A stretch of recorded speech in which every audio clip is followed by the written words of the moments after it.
Shalom, berjumpa lagi dengan saya, Handoko Suryanto.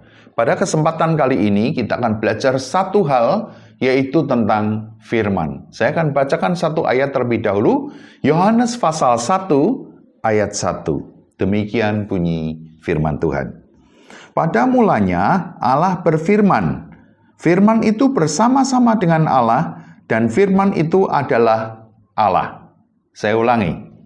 Pada mulanya adalah firman. Nah, kata pada mulanya adalah firman ini mengingatkan saya tentang satu ayat dalam firman Tuhan, yaitu Kejadian 1 ayat 1. Saya akan bacakan Kejadian pasal 1 ayat 1. Pada mulanya Allah menciptakan langit dan bumi. Ya, pada mulanya Allah menciptakan langit dan bumi. Bumi belum berbentuk dan kosong. Gelap gulita menutupi samudera raya, dan roh Allah melayang-layang di atas permukaan air. Ayat 3, berfirmanlah Allah, jadilah terang. Maka terang itu jadi. Kejadian pasal 1, khususnya ayat yang ketiga dikatakan bahwa berfirmanlah Allah, maka jadilah apa yang difirmankan itu. Nah, kita kembali kepada Yohanes pasal 1 ayat 1. Pada mulanya adalah firman. Ini menunjuk pada awal penciptaan. Pada mulanya, ya, pada mulanya adalah firman. Siapa firman itu? Nanti kita akan belajar. Dan firman itu bersama-sama dengan Allah. Jadi ada Allah, ada firman. Firman itu bersama-sama dengan Allah. Dan dikatakan firman itu adalah Allah. Firman ini yang bersama-sama dengan Allah adalah Allah sendiri. Lalu kalau begitu, tatkala kita diminta oleh teman kita, pimpinan kita di The Great Commission University, semua mahasiswa diminta untuk membaca Alkitab, untuk membaca firman. Lalu apa yang menjadi pikiran kita tatkala kita diminta untuk membaca firman? Firman Tuhan dengan jelas pada mulanya adalah firman. Firman itu bersama-sama dengan Allah, dan firman itu adalah Allah. Kalau kita disuruh membaca firman, artinya kita itu sedang membaca Allah. Kalau kita percaya. Saya menjadi bingung tatkala orang diminta untuk membaca Alkitab ngomel. Katanya cinta Tuhan. Tapi kenapa disuruh baca Alkitab kok ngomel? Ya, disuruh ngisi logbook. Berapa pasal kamu baca dalam satu hari? Ayatnya mana saja? Pasal berapa? Kita nulisnya di logbook itu dengan berat hati. Ya udahlah, karena disuruh maka saya tulis situ Yohanes pasal 1 sampai pasal 4. Tapi hatinya tidak di situ. Nah, sekarang kita pikir baik-baik. Pada mulanya adalah firman. Firman itu bersama-sama dengan Allah, dan firman itu adalah Allah. Tatkala kita itu membaca firman Tuhan, artinya sebenarnya kita itu sedang mempelajari tentang siapa Yesus itu. Kenapa? Karena firman itu adalah Allah. Firman itu dia sendiri. Firman menjadi bagian penting di dalam kehidupan setiap orang percaya kepada Tuhan, termasuk dalam kehidupan saya. Setiap hari kami membaca Alkitab. Setiap hari keluarga kami membaca Alkitab. Setiap hari kami tidak hanya membaca Alkitab, tapi kami ingin belajar Alkitab. Kenapa begitu? Karena Alkitab, firman Tuhan itu penting. Bahkan saya pernah sharing, ipar saya itu selama pandemi, kalau keluarga kami setiap hari belajar Alkitab atau Bible study, ipar saya itu selama pandemi kurang dari 1 tahun, dia sudah membaca 5 kali Alkitab. Artinya dalam setiap hari, rata-rata dia membaca lebih dari 20 pasal. Kenapa begitu? Karena dia cinta Tuhan. Kenapa kalau cinta Tuhan kok baca Alkitab? Karena Alkitab itu firman. Firman itu adalah Allah. Kalau kamu cinta Tuhan, pasti kamu akan baca Alkitab. Oleh sebab itu, rekan-rekan muda yang saya kasih di dalam Tuhan, tatkala pimpinan kalian meminta kalian untuk, ayo doa pagi, ayo baca Alkitab, itu semua ada maknanya. Kalau kita tidak mentaati, artinya berarti kita tidak percaya. Kenapa kita harus berdoa? Karena kita membutuhkan Tuhan. Kita perlu mengutarakan isi hati kita kepada Tuhan. Karena kita mau bersekutu dengan Tuhan. Kalau kamu pacaran dengan pacarmu, bagi yang semester 7, sudah boleh pacaran, kamu mau pacaran sama pacarmu, pasti kamu ngomong. Nggak ada orang pacaran tuh diem aja, itu nggak ada. Pasti ngomong, gimana kabarmu hari ini? Tadi kuliahmu gimana? Tadi kerjaanmu gimana? Keluarga kamu gimana? Keadaan di kotamu, COVID-19 bagaimana? Apakah masih zona merah, zona hijau, atau apa? Selalu ada pembicaraan. Nggak ada pembicaraan pun kita mencoba untuk bertanya. Kenapa begitu? Karena kita mau membangun hubungan. Demikian pula dengan Tuhan. Kita kalau mau membangun hubungan dengan Tuhan, ya Tuhan berbicara kepada kita melalui firman-Nya, kita berbicara kepada Tuhan melalui doa. Makanya penting ini, ayat 1 ini dikatakan pada mulanya, pada awalnya adalah firman Tuhan. He is the Alpha and Omega. Dia adalah yang awal dan yang akhir, beginning and the end. Alpha, Omega. Pada mulanya adalah firman. Tidak ada yang menciptakan firman. Karena dia itu self-existence. Dia hidup dari dirinya sendiri. Dan dikatakan di sini pada mulanya adalah firman. Dan firman itu bersama-sama dengan Allah. Dan firman itu adalah Allah sendiri.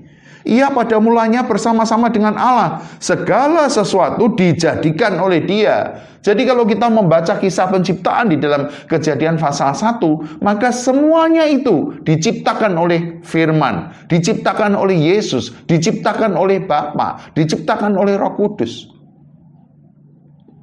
Dan dikatakan di sini, tanpa Dia tidak ada sesuatu yang telah terjadi dari segala yang dijadikan. Jadi semua yang disediakan dari A sampai Z, semuanya itu dijadikan oleh Tuhan. Tidak ada dari segala sesuatu yang dijadikan itu yang terjadi tanpa Dia. Tidak ada. Semuanya oleh firman. Jadi firman itu sangat penting. Dan ayat 3 pasal 1 Kejadian dikatakan berfirmanlah Allah dan terjadilah apa yang difirmankan itu.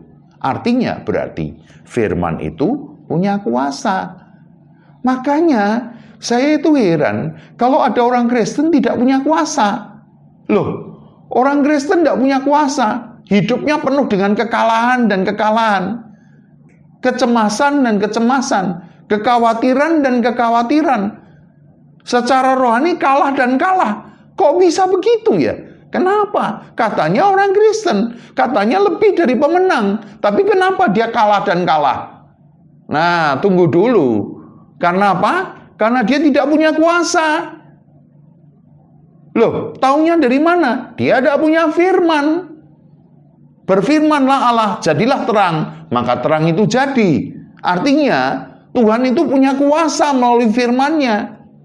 Tatkala kita memiliki firman di dalam hidup kita, tatkala kita memiliki firman, saya ulangi, di dalam hidup kita, maka sebenarnya kita memiliki power, kita memiliki kuasa. Pertanyaan saya, punyakah kamu kuasa? Kalau engkau tidak punya firman, engkau tidak punya kuasa. Kuasa seperti apakah yang engkau bayangkan? Apakah seperti seorang tuan mengusir seekor anjing? Ada anjing menggonggong terus karena ada tamu di rumahnya, kemudian mengatakan shh, dan kemudian anjing itu diam. Wah, dia punya kuasa atas anjingnya. Hanya dengan mengatakan shh, maka anjingnya diam. Sementara orang lain, diam kamu anjing, tetap aja jenggong terus dia. Kenapa? Karena orang luar itu, orang asing itu tidak punya kuasa atas anjing itu. Tapi tuannya hanya mengatakan shh, dan anjing itu cepat-cepat diam. Kenapa? Karena anjing itu takut, dia takluk tunduk kepada tuannya. Tuannya memiliki kuasa. Saya mau tanya, apakah kuasa seperti ini yang dimaksudkan di dalam firman Tuhan?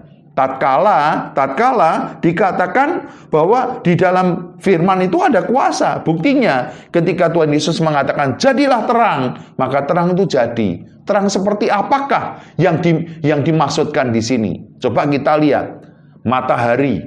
Oke, hari ini kita saya di syuting di studio saat ini, ada lampu yang menerangi saya. Apakah terang seperti lampu ini? Oh, tidak. Tapi terangnya seperti matahari. Itu pun matahari itu diciptakan oleh Tuhan. Saya mau tanya, kuasa seperti apakah yang kau miliki? Semakin banyak kau bergaul dengan firman Tuhan, maka firman itu yang adalah kuasa, maka kuasa itu akan menguasai hidupmu, maka hidupmu penuh dengan kuasa. Saya rindu rekan-rekan muda yang ada di The Great Commission University.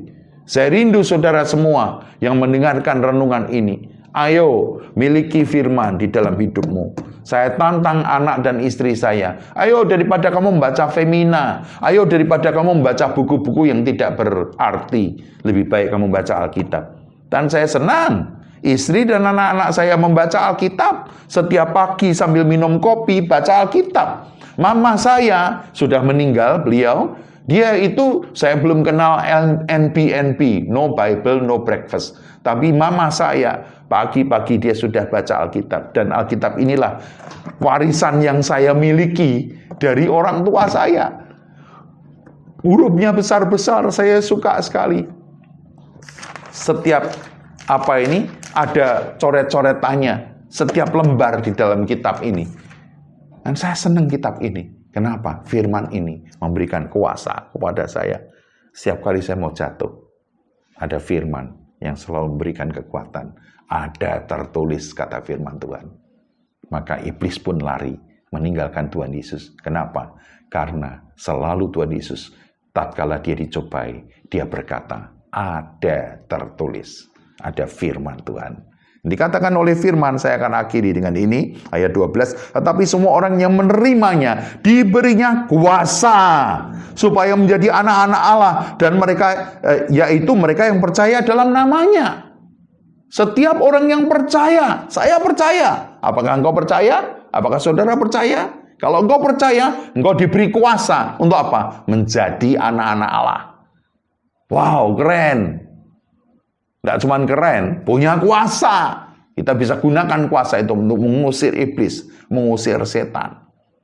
Dan saya kepingin setiap mahasiswa di The Great Commission University mengalami kemenangan, lepas kemenangan di dalam dia.